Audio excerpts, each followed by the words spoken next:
নমস্কার বন্ধুরা, মৌসুমি হোম কিচেনে সবাইকে স্বাগত। আজকে বানাবো পেঁপে আর চিকেন দিয়ে আলু দিয়ে ঝোল। কড়াই সরষের তেল দিয়েছি, তেল গরম হয়ে গেছে। এবার আলুগুলো ভেজে নেব। লবণ দিয়ে দিলাম।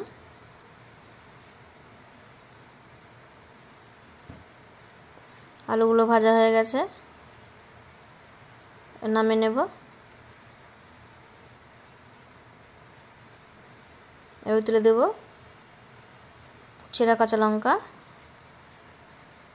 পেঁয়াজ কুচি,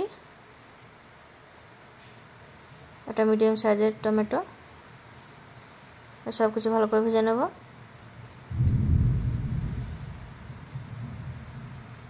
ভাজা হয়ে গেছে। এবার দিয়ে দেবো আদা রসুন আর গোটা জিরে বাটা, এতে পরিমাণ মতো লবণ, হলুদ গুঁড়ো, কালারের জন্য কাশ্মীরি লাল লঙ্কার গুঁড়ো। মশলা ভালো করে কষে নেব।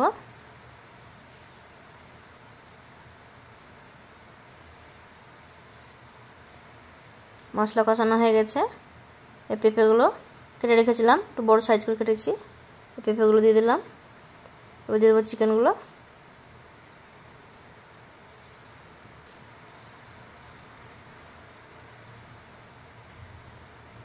সব চিকেনগুলো দিয়ে দিচ্ছি।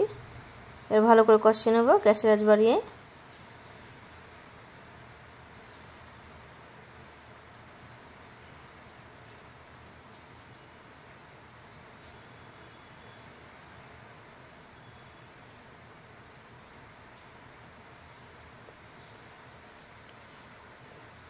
ভালো করে কষিয়ে নিয়েছি।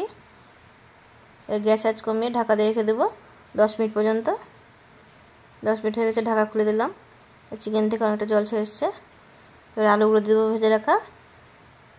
এবার গ্যাস আঁচ বাড়িয়ে দেবো, জলটা শুকিয়ে নেব।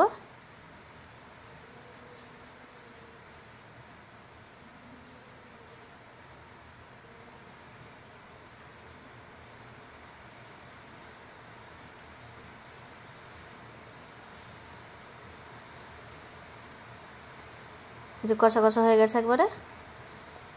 এবার উষ্ণ গরম জল দিয়ে দেবো। আলু পেঁপে সেদ্ধ হয়ে এসছে।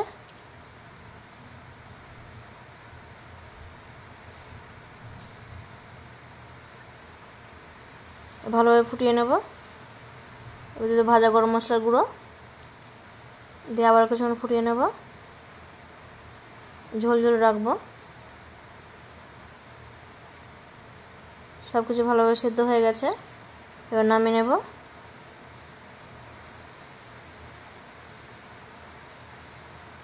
নামিয়ে নিয়েছি। কেমন হয়েছে অবশ্যই জানাবেন। সুস্থ থাকবেন, ভালো থাকবেন। দেখা হবে পরের ভিডিওতে।